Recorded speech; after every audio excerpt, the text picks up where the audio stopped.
Thank you, Isha. So I am honored to be the moderator for this session. And today you will hear from 3 experienced DEI consultants with a wealth of knowledge and experience working with employers of all sizes. We will have the opportunity to discuss how to navigate the pushback and explore the future of diversity, equity, and inclusion.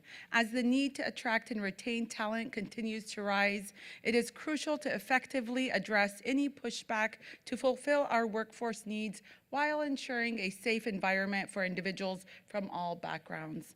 It is also important to recognize that to grow, we need diversity and contributions of people from all backgrounds. And so we have 3 wonderful speakers. David Sanchez Aguilera was with us yesterday. He is a diversity, equity, and inclusion consultant at Webfly. We have Kari Heistat, I hope I said that correctly, CEO at Culture Coach International. And last but not least, we have Deo Moano, CEO and founder and managing principal at Deo Moano Consultancy. And there is more information about each speaker on our website. And so just to make sure that we have enough time, we'll go ahead and jump into the questions. And so, for the purpose of this session, we decided on 3 major questions or themes that came up during our conversation earlier. And the first one, and I think it's one that we all think about often, is navigating backlash. The backlash that we have seen locally, regionally, and nationally. And, there has been substantial amount of pressure to really limit DEI efforts, as we all know, at those 3 levels. And so we'll start with the local backlash. In times of uncertainty or this backlash that we're receiving nowadays, what best practices have you adopted while working with organizations to really ensure that individuals from all backgrounds continue to feel safe and included during these times of uncertainty? And I think I'll start with David for this question, and Deo and Kari, feel free to chime in. Thank you so much. Hello. Okay, there we go. If you don't mind, I'm actually going to change the register slightly to speak about the federal and larger state compliance situations. So as I was introduced, I am a DE&I consultant. I really live in the organizational consulting role, which means assisting many organizations to transform their HR practices and stay in compliance with state and local laws. So I think it's important when we start to really understand the context legally in which we are operating. I will start off by just notating that I am not a lawyer by training. I only play one on TV, so you'll have to kind of give me some grace in my interpretation of some of these executive orders that have come out in the new presidency. But I do want to focus on those executive orders because they really have set the tone and the carpet or the parameters for how we operate as DE&I and HR professionals. So those would be Executive Order 14173 and 14151. So what those do, the first one, 14173, essentially revokes the former Executive Order 11246 and what it does is penalizes illegal DE&I via the False Claims Act. What is incredibly contradictory about this is that illegal DE&I has always been illegal, right? And so the question has become, what is the interpretation of illegal under this federal government? And that's something that I want to explore more today, since the understanding that is super key in how you set up your diversity programs to ensure, your own safety, depending on if you were to be audited and whatnot. I will say that this kind of revoking of the illegal DE&I mandates right now is focused on federal contractors. So if you're not a federal contractor, the ramifications for you are somewhat more indirect here. But of course, the kind of precedent that is set with the contractors is being noticed by private companies. And we are taking some of the, we're tracking the movements that the contractors are doing in their spaces and translating and understanding what that means for private companies. I would say that if you are a federal contractor, you have much more scrutiny right now. And if you're a private company, you do have a lot more latitude in how you want to enact your policies. But it really is setting the tone in terms of how some of these issues might be adjudicated if they were ever to go to court or ever to go in front of the EEOC. So the second one is executive order. If we could turn the next slide. Perfect. The second one is, okay, great, I don't need this. Executive Order 14151, which is ending radical and wasteful government DE&I programs, so they don't make any hesitation about their value judgments about DE&I programs in that title.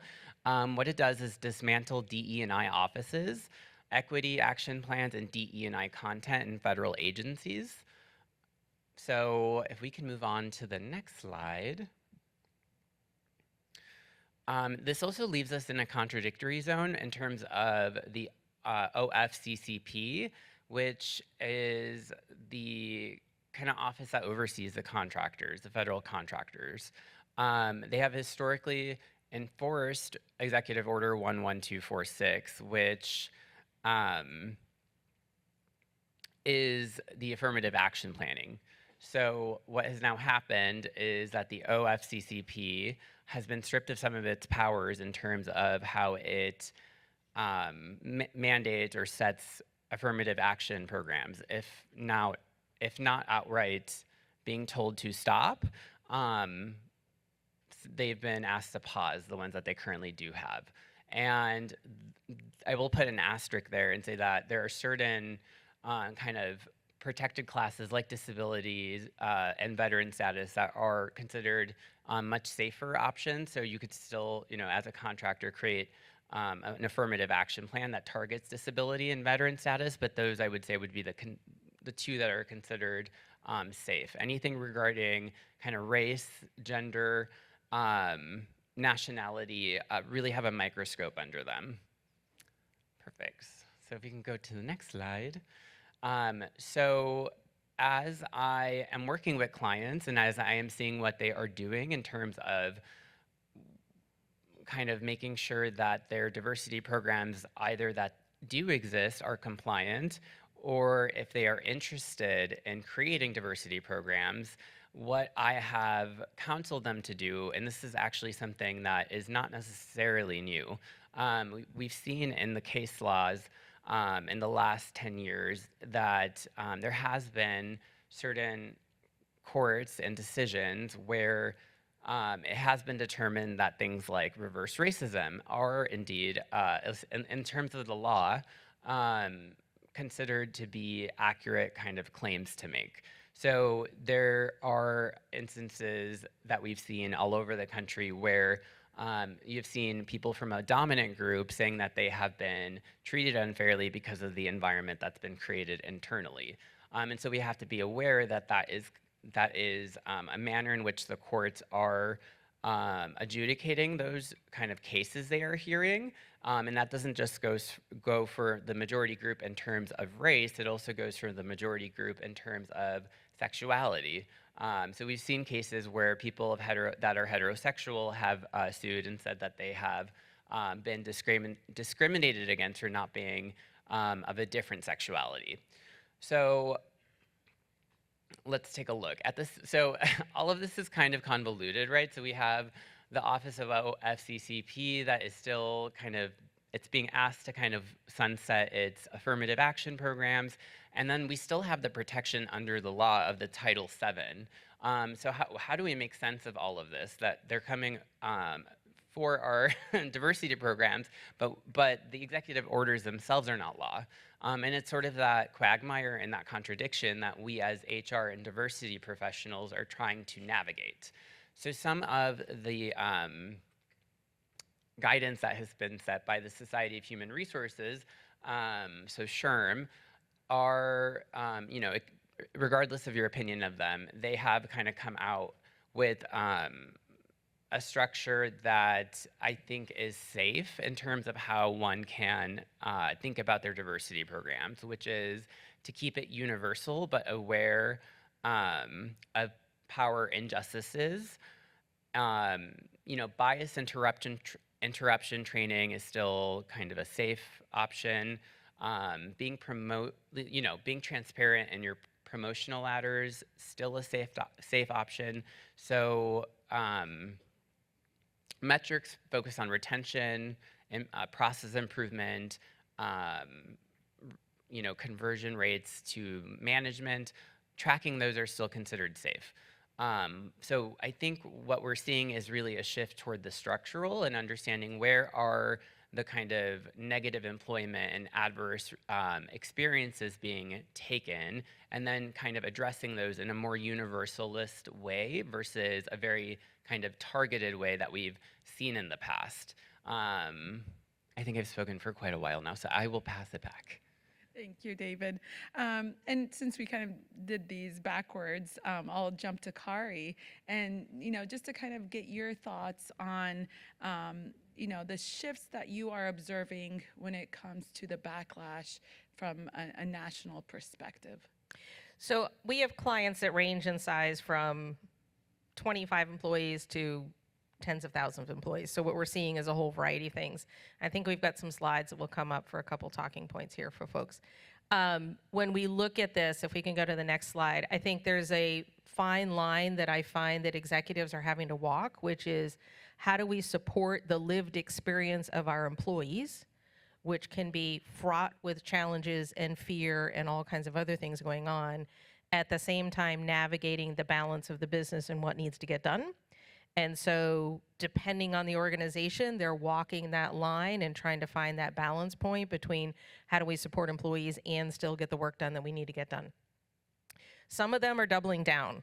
I think we hear a lot about the companies that are walking away from DEI, but this is a stat up here. 65% of companies will maintain or increase their DEI budgets. This was done this year. So it's not everybody walking away. So some people are just doubling down, and some of the big ones like Target and stuff are getting the news. Other folks are saying, okay, I'm a federal contractor, or there's other things that's limiting the terms that I'm using, and so I'm gonna shift and I'm gonna start calling it employee engagement. I'm gonna call it, how do we understand the employee life cycle? I joke with people all the time, people are gonna people, no matter what. So we still need to teach people how to be able to engage and how to work through some of that. So they're seeing some language changes. They're adapting, they're renaming, and then they're branding it internally a little bit differently than what they used to, keeping the essence of what they've been trying to do and recognizing that we still need to do the work even if we have to call it something else because we have to. The organizations we're working with that are no longer calling it diversity and they're now calling it inclusion or belonging or something, they're doing it with dragging their feet, but they also recognize if they're a federal contractor, they still need to get the contract. So there are some people who are following this tension at the same time recognizing the employee's lived experience. Next slide. One of the things that we're seeing that we can then do is to use something called microlearning. So just curious, who in the room currently knows what microlearning is or uses it? Fantastic, we've got some folks. Okay. Microlearning, bite-sized learning for an individual, it's 5 minutes or less. In teams, it's 15 minutes or less.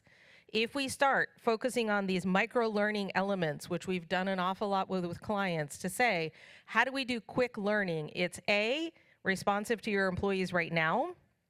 B, you can turn it around very quickly. So something happens, you need to get a learning out, you can push it out to folks really quickly. And C, you're not doing an entire campaign and pulling people off the job. So what this is allowing us to do in this environment, which is changing by the hour, the minute, the second, it allows people in organizations to support people, personalize the content to what your employees need, address misinformation if there's information out there. Taking this idea of micro-learning and micro-training to another level allows you to kind of build that in. And the last slide we've got here, which is around what does this really mean for you? I think it's helping your organizations to understand, and this is with the clients we're working with, innovation, diversity, whatever term you want to call it right now, is a business driver.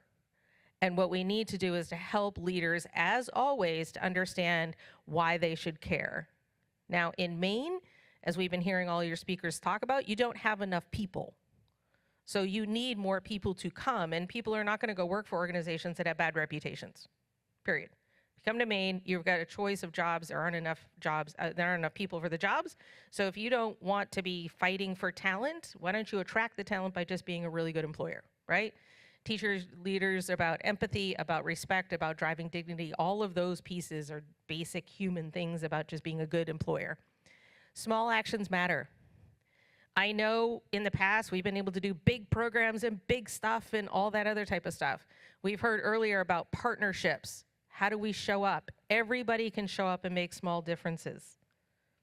How do we interact with you and the 1,000 of other small interactions we interact with people every day is important. Those ripple effects go out. Live what you want other people to do. That makes it sustainable. And I think Maine has an opportunity to really be on the front leadership on the national level in terms of doing some of this because of the power of what you're doing. People have asked a couple times about how to get started with DEI. If you do the QR code on there, it goes to our website. The handouts with these notes are in there. In addition to, I've put some other kind of little handbook pieces on how to get started. So hopefully that allows you to kind of understand and pull through some of that. Thank you. Thank you, Kari. Perfectly said. Now shifting to DEO, when it comes to working with partners at the state of Maine or with organizations across the region, what major shifts are you observing in how businesses and organizations and governmental entities as a whole are approaching workforce development and improving inclusions to and within their organizations? Thank you. Hello, everyone. Deo Moano. I think the thing that's been unique for my team and I, we're based in New Hampshire, but we work with organizations all over, in Maine, in New England, sometimes all over the country. I think what's happened in the last like 5 years, there's always a shift. Obviously, there's societal shifts that drives different thing. And I would say in my work, DEI almost became too big in terms of the categorization of how organizations were able to package what was DEI and what is DEI. And so certain things that are just like employee experience that's holistic fell under DEI. So that's on internal employment standpoint. But also in the grant making space, my team and I, we've had opportunities to work with a lot of grant makers that give out money. Things that's just supposed to be like communities of needs, the intention behind making sure that the distribution of resources from those grant makers are reaching those community became DEI. So, and I would say on top of that, what we saw with the last administration, which I would argue was actually really great, there was a lot of assessment that were done where there were areas where they identify where there were actual gaps in how procurement opportunities either segregated or did not include certain groups. So there were rules and regulation at a federal level that actually required certain approach that ensure that different communities or different businesses or different contractors also represented different groups. And those things were super, super important because for the first time, organizations maybe perhaps that would have never received resources had a chance to receive resources. So and I think in the last 4 to 5 years, organizations and practitioners that are in this space kind of rode the wave and got super comfortable. On top of that, we also add the pandemic, where ridiculous amount of resources was allocated like never before, like in the history of this country or any other country, in terms of stimulus money. And I know some of you, your organizations are still, you might be at the end of those resources. We're able to benefit from them. And I think what really happened, I think it's the packaging. So then that means there were actual dollars and resources that were tied to DEI, and it opened up a lot of opportunity, and it also forced a lot of organizations to shift their narrative in order to increase their likelihood of receiving funds, because they had DEI components associated to their grants or the requirement that they needed to include at a federal level. So coming out of it, and I don't think we ever thought that that shift was going to happen so drastic and so aggressive in a way that it's happened in the last 8 months.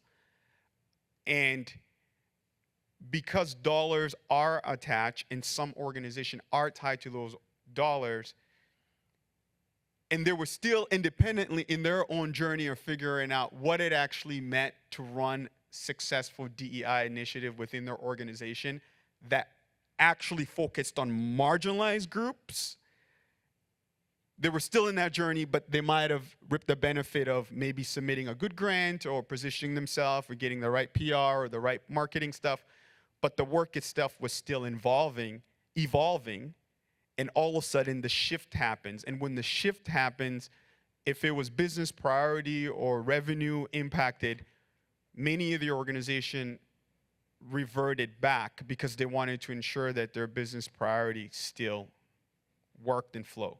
So I'm going to give some examples here. I've had the pleasure to work with campus service operation of colleges, and one organization that we worked with for the last 5 years. They operate out of Aurora area, and they created a huge initiative, embedded their DI practices in hiring in every aspect. Like this is the dream partner.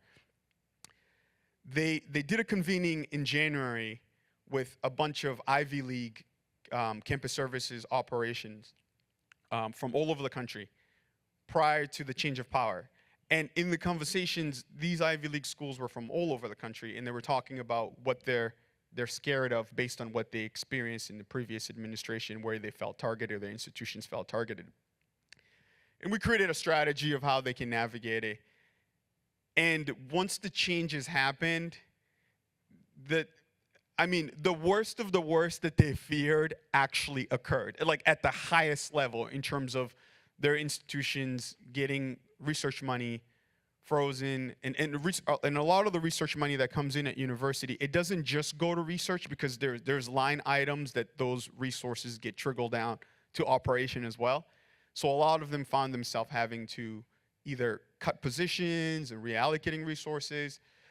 So I just want to give some context here, and we've been helping a lot of our partners kind of navigate that, because some of them, based on the initiatives that they put in place for DEI, it was actually benefiting their operation bottom line. Not just to feel good of like, oh, we have a culture event, or we're doing, like, their workforce needed reliable employees, and the effort that they did over the last couple of years has created a sustainable way for them to continue to tap on communities that maybe perhaps they never tapped on before, that are part of their workforce.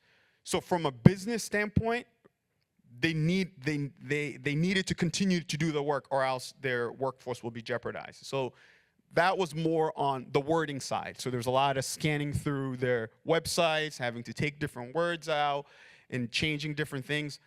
But the work itself needed to continue because they needed a reliable workforce. On the other side, with federal contracts, so does anybody here work for DHHS, Department of Health and Human Services, for the state of Maine? No one? Okay. Now I can talk smack. No, I'm just joking. I'm just joking. Peace and love.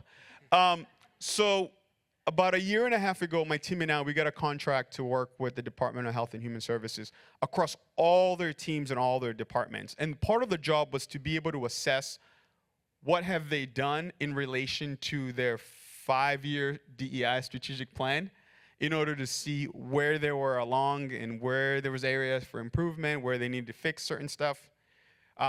It took a really long time for the project to actually start. And when we started the project, we wanted to understand the lay of the land. So part of that was give us any artifact of anything that you've done. So when I say Department of Health and Human Services, this is CDC, the Medicaid, some of the mental health hospitals throughout the state. I mean, this is huge. I mean, thousands of employees.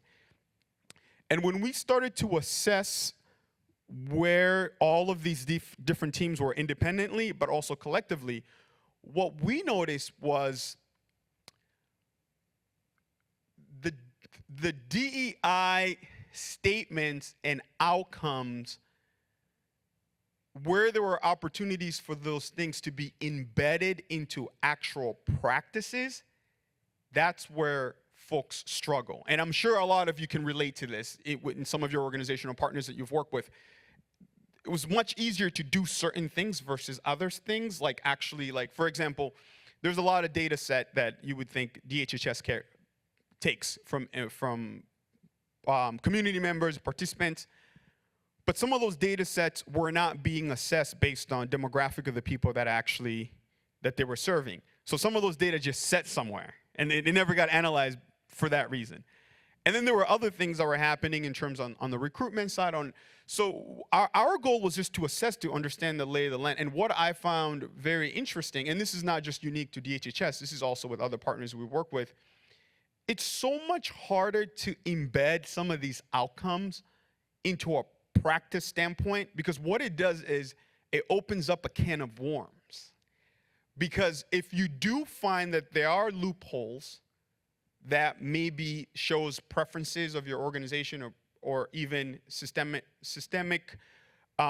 favoritism, then it looks bad for your organization, right? And if you think of the previous administration, those were actually benchmarks that they were being, many organizations that were receiving federal money were being measured on.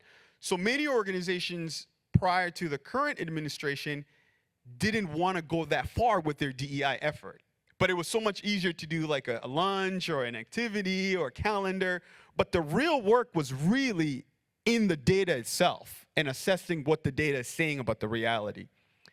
So we unpack a lot of different things, and we created a whole thing on how they can approach the system. And then unfortunately, the new administration arrived.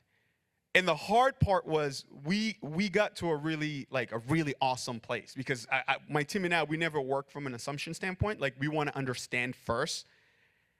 And so then February, we get the whole project is put on it's frozen. And then 2 weeks later, we can continue. And we're like, all right, great. We start working again.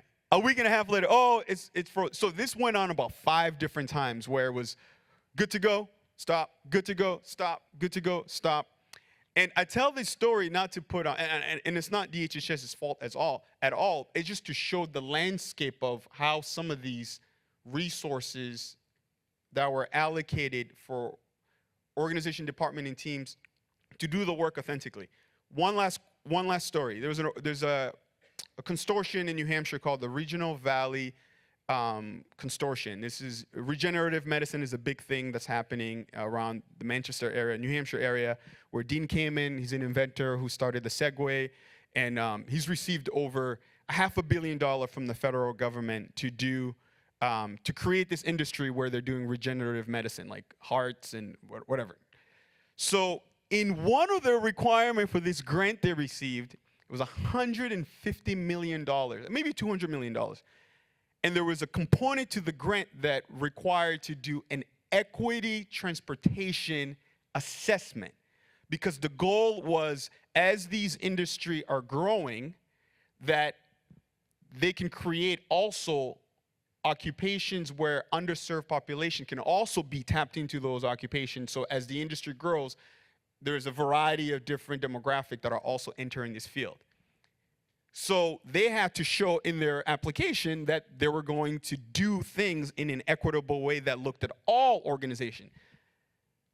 the way they wrote their grant looked so good that they received the grant out of 50 different towns, cities, states that apply for this. So they received that $200 million. And part of the $2 million came with this equity assessment. So we did the equity assessment, and it was the coolest thing ever because most of the time when these transportation studies are done, it really only focuses on certain demographic. Most of the time it's middle white Americans that participate in this. So we went to bus stops, temp agencies, all these different places. I mean, the crazy amount of different research that came out of it. Everybody's happy about it. Wow, we have like actual representation of our town. So we created a summary, we passed a summary. In the midst of our report, the administration changed. Guess what happened? Anything that had to do with equity, diversity was all skimmed out. But then when we had the opportunity to report on our finding, the organization was a little scared to even be honest to say, hey, can we find another way to talk about equity or inclusion? And so as a partner, I'm like, the study was an equity study. You got federal money to do an equity study. We need the target audience that we engage with was supposed to reflect that. I know things have changed. Can we still reference it in a different way? And then it became this whole entire thing. So I tell these two stories, well, three different stories to you all to explain to you that the shift that happened was not just from an ideology standpoint. I know a lot of you all have experienced this. There's literally resources that are tied that's been taken away from this. And I think the hardest part about moving forward for some organization is because they never got to do the real work, maybe only stayed on the mission and vision statement, it's actually really hard when the friction is currently happening now, right? Like people say, there's been folks that say that this is the true civil rights era for the white community, which it really is, because what it means is this is an opportunity for allies to be able to figure out what does it mean for you to navigate this new landscape. But those who are marginalized are still marginalized, and they're going to still experience the pain point. But if we gain momentum in the last 5 years, then the evidence of that would be what do we do now and what we do moving forward. So sorry, that was a really long statement, but that's how I answer that. Thank you, Deo. So in light of the backlash that we talked about, right, locally, regionally, nationally, there has to be a business case for inclusion, right? We talk a lot about this, and my colleagues here in the room will know that I always say that the moral argument and the ethical implications are weighty enough, but for those who want to talk numbers, there has to be a business case, right? So as you engage, the three of you, with business leaders locally, regionally, and nationally, what key points do you discuss regarding the critical importance of attracting individuals from diverse backgrounds to meet the needs of our businesses and communities, because we know that Maine's ability to grow or maintain its workforce over the next few decades entirely relies on in-migration or people moving to our state. And Kari, I think I'm going to pass that to you first. I think when we look at why, and at this point we're really talking about leadership because that's then the information that comes down. So we look at leaders, and leaders will buy into what you're doing around DEI for one of three reasons. One, they've had a personal experience. It's personal to them. Either they're diverse in some way, they've had that personal experience. Ideological, I want to make the world a better place.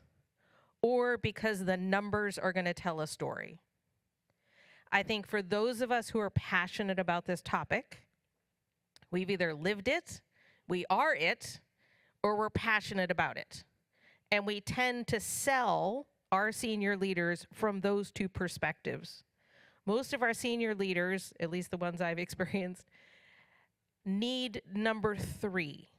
They need us to understand why it makes business sense to them.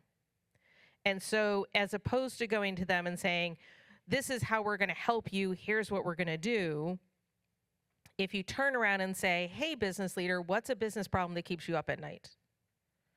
we're really having customer service problems. Okay, why are you having that? Because a lot of people are calling in and they're speaking a language that our customer service people don't speak, and then it takes 45 minutes, and here's what it looks like. Okay, great. How can we create a training program to recruit some folks that speak the foreign language of your customer, and or give some cross-cultural communication training to your folks so they can deliver better customer service? They're on and off the phone faster. We go from a 10-minute customer interaction to 6. That's dollars. Or you turn around and say, hey, right now it's a tight labor market in Maine. If you lose an employee, it's going to cost you anywhere between 1.5 to 2 times their salary to replace them. So it doesn't take long to say, if we increase our retention by 2%, 3%, 4%, and we start to look at that dollar amount that saves us versus the recruitment time and effort and lost knowledge and all the rest of it comes around, I can make a business case really quickly without saying the word diversity, without saying the word equity, because it comes back to dollars. But I need to sell to them in a language that speaks to them. And I think that's the biggest thing that we see with folks. I'm always saying, if I go to, I'll ask this question right now. How many of you can name at least one of the top strategic goals for this year for your organization? Raise your hand. Fantastic. I'm in a much more well-educated room than most of the people I work with. And I'm not being facetious. I mean, most of the time I say, what is a top organizational goal? And people are like, I'm like, you can't sell to something you don't know. So go figure out what those top 3 goals are for your organization. Pick one and say, I can help solve that problem by fill in X. And then have a conversation with your senior leaders that's based on numbers. That allows you to have a very different conversation. Now, for those of us who come to it because we have a lived experience or we're passionate about it, that may really grate on our nerves to have to do it that way. I get it. I've been doing this for 27 years. I wish more of the world got it. A lot of them don't. So let's just be pragmatic about the fact that meet people where they're at and get them a step further, as opposed to expecting them to take a leap, because most of them aren't leaping. But how do I get you to take one step further? I think the numbers and figuring out your organizational business case aligned to your strategic goals or your values. That's the other place we sell them to. What are your organizational values? Align something you're doing to that. Thank you. I don't know if you have anything to add, David. David, go ahead. No, I absolutely love what both of you have brought to this conversation. I'm just thinking about, I guess, to immediately respond to you before I get ping-ponged in my head. I think one of the things we need to start asking is, what is the cost of instituting programs that, expose us to risk, but also what are the costs of not doing it? What is the cost of not instituting a diversity program? It's my opinion that it's really these moments where reputations are built and where legacies are built. We got to see that yesterday with the amazing story of the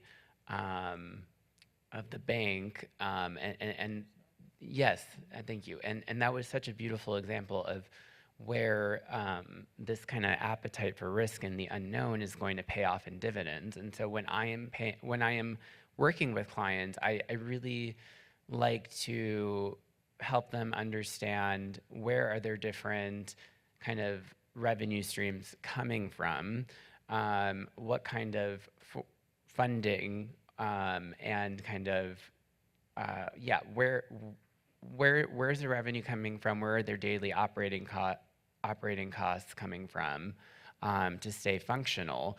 And if you were to lose a grant, let's say from the government, are you still able to operate?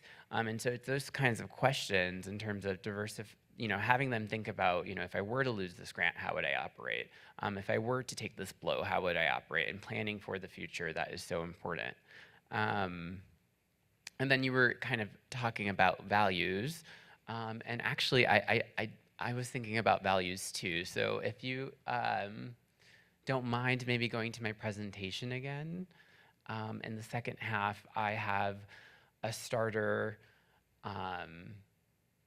Yeah, and I'll just preface that by saying people here, are you guys familiar with Patrick Lencioni, the 5 dysfunctions of a team? Or, yeah, raise your hand if you've heard of him, I guess. Okay, so a few of you, so perhaps this is not entirely novel, but a great way to buy or create consensus around core values and create consensus around what is a shared set of meaning and behaviors at our organization are through his 6 questions. So what I would recommend is, diversity really does happen in the practices, not just in our DE&I statements. But I guess while we're going to that, I would pose a second question. So you asked who understands their organization's top goal for the year. I would ask who understands their organization's shared set of values and behaviors. And if you do, raise your hand.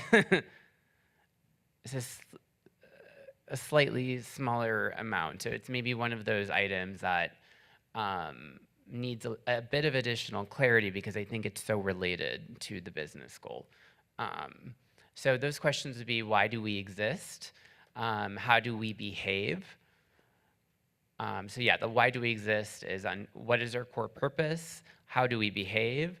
What are our core values, and what does behavior look like? So actually spelling out, behavior looks like collaboration, behavior looks like listening. It really is about literally putting in action items next to those verbs. What do we do? What are your core business activities? And then what are the roles responsible for supporting those? How fungible are those roles? If, some organizations have a very wide latitude in terms of people switching between roles, but those expectations are not necessarily written out. If we can go to the next one, we can see the last 3. So how do we succeed, or how will we succeed? Again, look at the organization strategy and the goals. What is the most important thing right now? Identify your current priorities and who must do what. Again, going back to that internal alignment. If you really think about your goals in conjunction with these, you can really start to narrow in your core values. And I guess just to summarize, really think about your appetite for risk. I like to tell clients, I guess raise your hand if you're in HR. Are any HR folks here? Okay, so you guys know. I guess I can just stop now. No, but I always just like to tell, leaders okay, the average case of an EEO settlement is like $300,000 to $500,000. But what would be the dividend on a diversity program? It could be way more than that. So that is just one consideration. And then to the data point, I think data is a really interesting one, and it kind of goes back to what you were saying in terms of audience, because data can really be used in so many different ways. And sometimes the data is not meant for the people who authorize the programs or write the checks.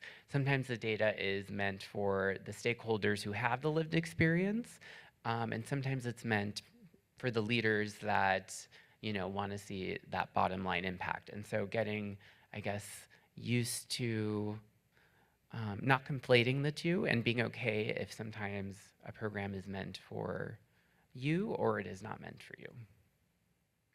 Thank you, David. And just to switch gears a bit, and one of the audience members has already asked this question, I think. So maybe a brief elaboration, and I would love to open it up for some questions from the audience. But collaborating with allies, reinvigorating allies. I know that was a great discussion that we had earlier today. But what does this building of support what does it look like throughout our organizations? And we know that it's so essential to really driving improvements in inclusion. So what is your vision?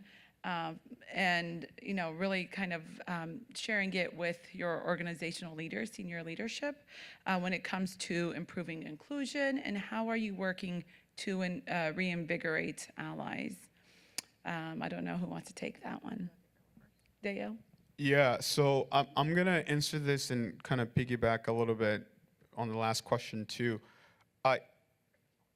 I think the business case for DEI or whatever terminology or organization is using is really important because it ties to whatever. I think from an impact standpoint, if it's a nonprofit that you run, it's really important to make that connection. In that, if it's a for-profit company that cares about revenue, efficiency, productivity, I think it's really important to figure out where the alignment is.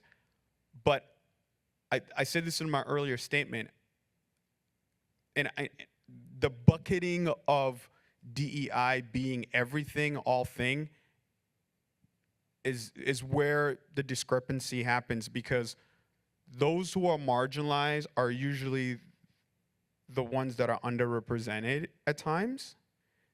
And the utopianness of presenting things in a way that is not offensive or doesn't go against certain things also leads to potentially those who are underrepresented for their voices to not be heard. Yes, the business case is important, and that might be the way that you can continue to have allocation of resources around the effort about employee engagement and employee belonging. But it's also important to focus on the behavior side. And so, for instance, there's a partner that we've been working with for the last 4 or 5 years. When we were uncovering the lay of the land, like, there were things that directors and managers, AVPs that were doing that were just bad. Like, so that has nothing to do with, like, how does everyone feel versus, like, the actual negative behaviors that are being implemented. And a lot of those behavior sometimes is not what's happening at 25% or 30% or 50%. It might be what's happening at 5 or 10%, but who it's happening to are the group that don't have representation at all. And so that's one thing I would really encourage. I know the HR folks that are here, I work with a lot of HR leaders. It's hard for you to not have a risk-averse and mitigating mindset of how you approach your work, but those one-offs that are not fully represented are so critical to also create a space for that. Because when that's not there, that's already what's being perpetuated with those who are marginalized. Or so I just wanted to highlight that. So going back to your question, one thing that we've done with our partners moving forward is really about embedding some of these things into the matrix of the work. So we spend a lot of time with middle management and directors. So one of our partner recently, we launched an accountability effort. And in the accountability effort, they added certain competencies that we developed with them around what managers or directors should be doing, anyone that's managing people should be doing in order to build a positive culture and workforce climate. And they've taken 3 things that they've embedded into performance reviews. And we created a 360 approach where the customers provides feedback on those competencies, the employees provide feedback on those competencies, but also the director and manager themselves. So it's a 360 approach. And it's really led by behavior. So it's the actions that are closest to the ground to what you need to see in order for the high level DEI or culture people think could happen. So at that level, regardless of what terminology DEI falls under, you're closest to the ground to the behavior. So for example, we have things in there for one department that's like smiling. Like, literally, we have a thing in there that says, say hello to the team and smile while you say hello. So that is, like, simple, but when you're in the weeds, right? So we can say we want a culture of belonging where people feel respected. What does that mean, right? A small example of that is literally managers who smile and ask their employees how they're doing holistically. So on the performance review side, they're deciding if they want to do it biannually or quarterly. We're about to finish soon.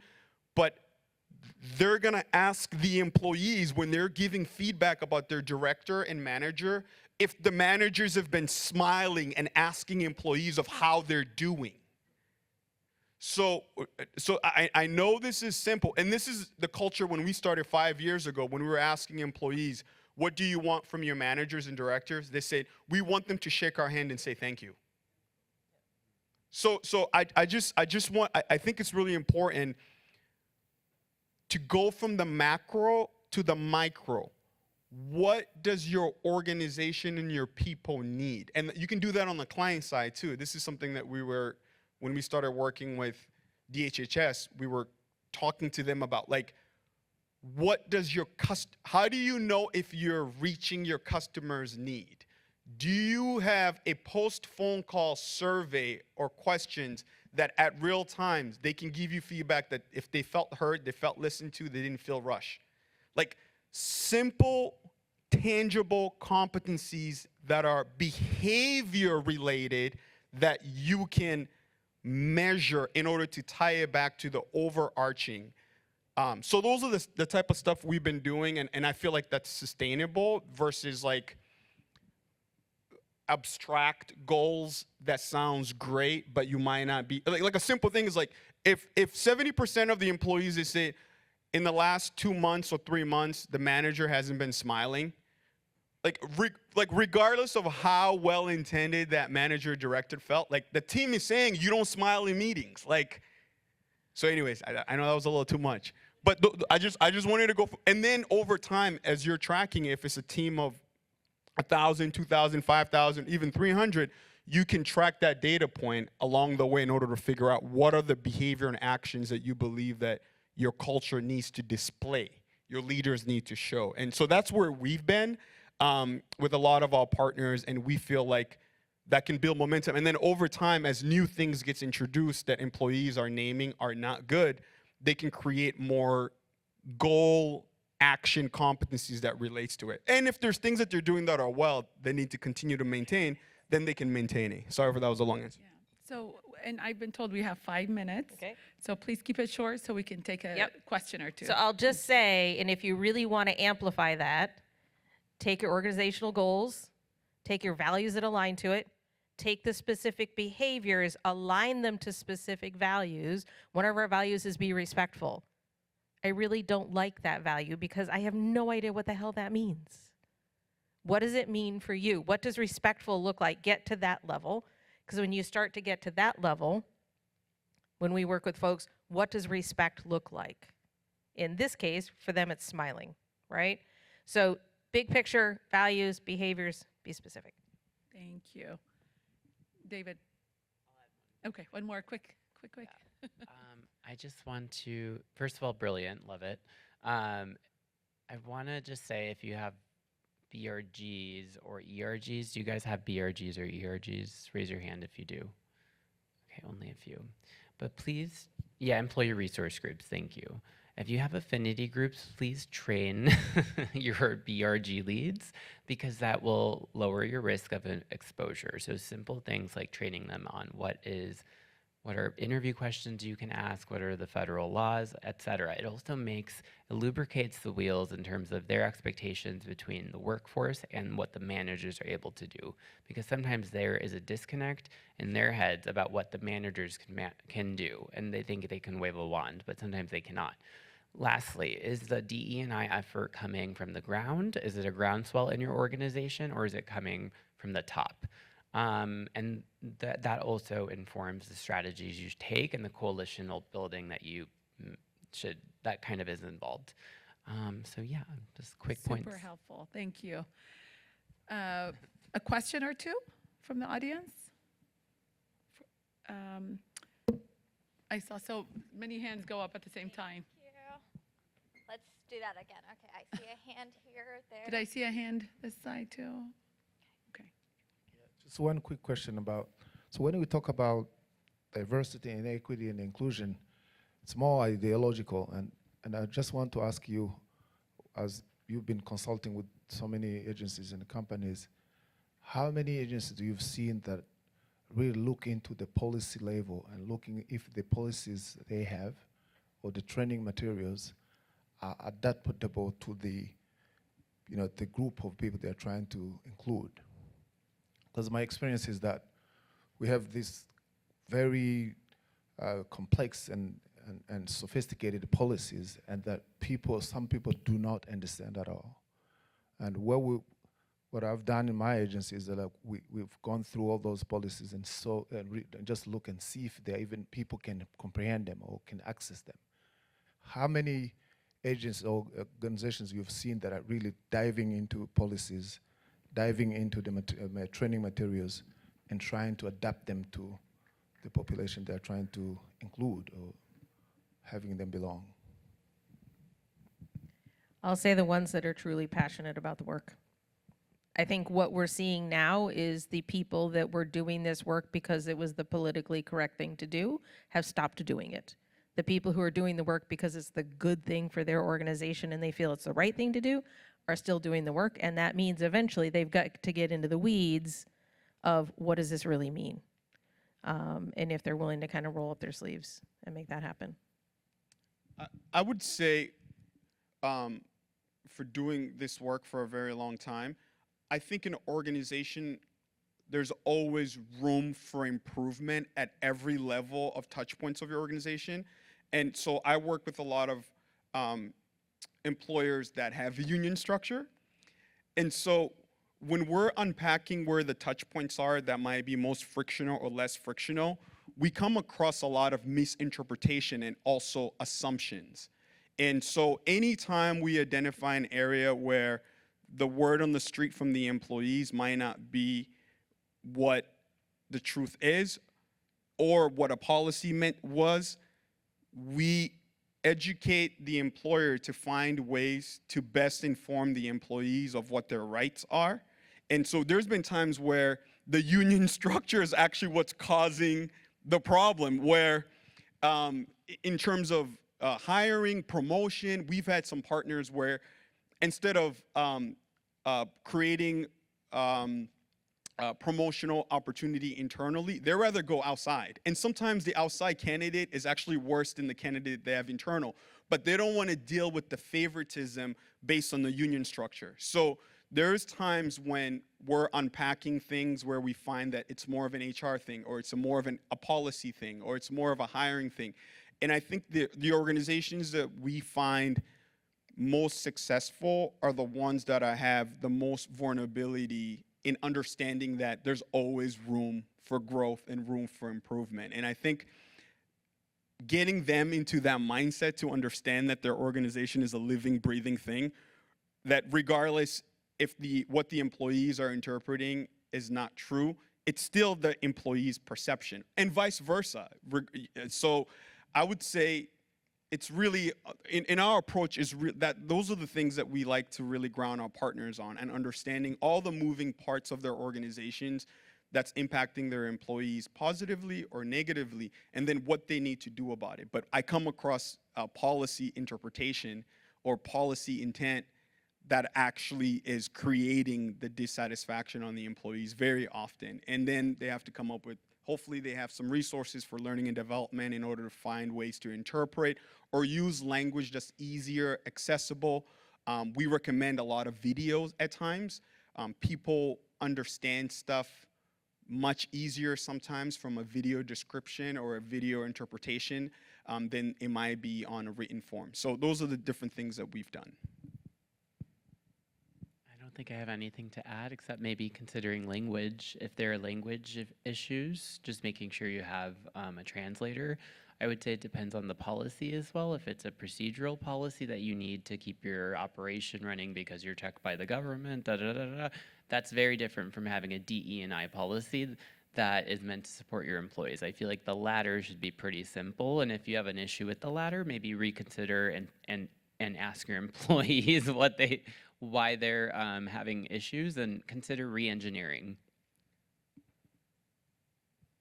Okay, I saw Mufalo's hand go up. So, so I'm thinking through, and I, as an employer, and these are some of my struggles right now. You know, everything is happening at such record speed. In the moment, we're always told, don't make decisions in a, in the middle of a crisis. So I struggle in this moment to come up with a solution. And I was saying this on my panel yesterday that very quickly somebody's going to tell me a word that I have to keep running around, and I'm sorry, yeah, I saw one, micro-learning. I just said, where the heck did that come from? So can we take time, because things are changing on top of changes. So how do you come up with a plan before the plan becomes obsolete? Especially around, all those policies you saw, and then the analysis that you did with with DHHS, I'm looking at all that to say, did we even have time to go and look at that before we start creating something so that we can be okay in the moment? So again, I come from a country that is not this fast advanced in terms of, that's the beauty of United States. I mean, you're sitting down, somebody has already created something, and you have to keep chasing it. So is there time, your experts, especially your consultants, to just like sit within the discomfort? Because as you've said, there's some companies that really were doing great. There are others that just had, tokenizing, those everything in between. So in this time, especially, and I say this to my staff, I've never seen an administration that's so good at doing bad. This is me in quotes. But we have to think every time to like, how come we can't catch up? So I'm just struggling how in this moment, and I give you all the props, for really coming up with solutions, but it's harder for me as an employer to learn at your record speed whilst things are falling apart everywhere. Rags are being pulled. Like in this time, it's unprecedented time. So I really applaud, how you think and come up with things. As an employer, I just struggle to like keep up, and I'm failing my staff because I'm like, I haven't trained you on this. I haven't trained you on that. I think one of the things when things are changing so rapidly and everybody feels like I'm just going to get the strategy done and then it's going to be worthless, right, is to come back to what I would call kind of principle-based. What is your organization based on, and what are those principles? And how do we stay focused on living those principles in the work that we do? And that allows you to not go so much to rule-based, but kind of principle-based. And the principle-based is we're going to be kind to each other at work. And being kind to each other at work means we say good morning or we smile when we come in. We treat, we give each other the benefit of the doubt, whatever it might be for your principles, because those aren't going to change. Those are going to remain constant in everything that you do. So what are the principles that you have? Because I do know that things are changing every 10 days, right? It's going, it's stopped, it's going. So within that, though, you all have principles about who you want to be and how you want to treat each other in the workplace. And focusing on those allows you to create a foundation that everybody knows. And then whatever you can do above that, but at least you've got that foundational piece that kind of comes along with that. I'm going to speak to you more from a nonprofit standpoint. I think the biggest thing to identify is what's the thing that's the most important in terms of where you are now in order to exist. So sometimes there's nonprofits that we're working with, that's where they're operating from, because this grant money is no longer there. They were relying on it for the next 12 months, and sometimes there were grants that were taken away that people were banking on for the next 3 to 4 years. So I think whatever the thing that's most critical, that's where the strategy starts first in order to figure out where can we build momentum. We just did something recently with CDFA of New Hampshire where there was $350,000 that came back from a property they funded that they wanted to reallocate those resources back to the community. And we advised them on creating a community advisory group, not just to advise, but to decide on who were going to be the recipient of the money. It was up to $5,000 to $10,000. I know that might be small for some, but for some of the organization, it was a big deal because they've been impacted so much that $5,000 or $10,000 will go a long way. And I think part of that, if it's on survivor mode as an organization, I think, and I know it's hard because a lot of small organizations, they're also running operation, they're also running services. But on the survival mode, I think it's a matter of being resourceful and figuring out the best way to find ways to align with money that's not tied to government money, other nonprofits, grant makers. But I know it's also hard all around. But I think if it's at that standpoint, you just have to iterate, you have to be innovative, you have to position yourself in a way that differentiates you and other organizations, but really being clear on the impact. And something that happened with that grant, I joined the meeting a week and a half ago when the community council that we set up were evaluating the grant. And there were organizations that we thought they were gonna get the money because they do great work. But when they wrote their grant, they miss articulating how they are making impact directly to the community they serve. And some of them didn't get selected because they wrote their proposal at such a large conceptual way, but they weren't able to fine point what differentiates them, why do they need to exist, what's the benefit and the impact that it has on the community that they're serving. And some of them, because of that reason, they didn't get the money. So I would say if it's in a dire situation in terms of the existence of your organization, you have to be innovative in differentiating why your organization needs to continue to operate, but the impact that it's making on the people that you are serving, and why, if that resource is not there, how that community will be impacted negatively. So that would be my recommendation specific to the way that you asked your question. Yeah, and just very quickly, I agree with them in terms of isolating your main kind of the reason that your business operates and your core business activities. And then I would say to do some what I would call technical succession planning there. So, documenting your processes and then training your team members so that there's more than one person that is able to step in and creating more of that fluid structure. I think when we're going into this age of disruption, we need team members that are cross-trained and that are fluid and ready to kind of adapt. And if you're gonna use AI, make sure you get to put your own flavor. Because on the applications that we got back, I was like, that was AI written, that was AI written, that was AI written. So you gotta make sure that the way you're writing your grants, it's for my nonprofits out there. If you're gonna use AI, don't just let it be conceptual, because AI will write a really good conceptual proposal, but it will not touch on the nuances. So spend time to customize where are the nuances that differentiates you in order for you to stand out.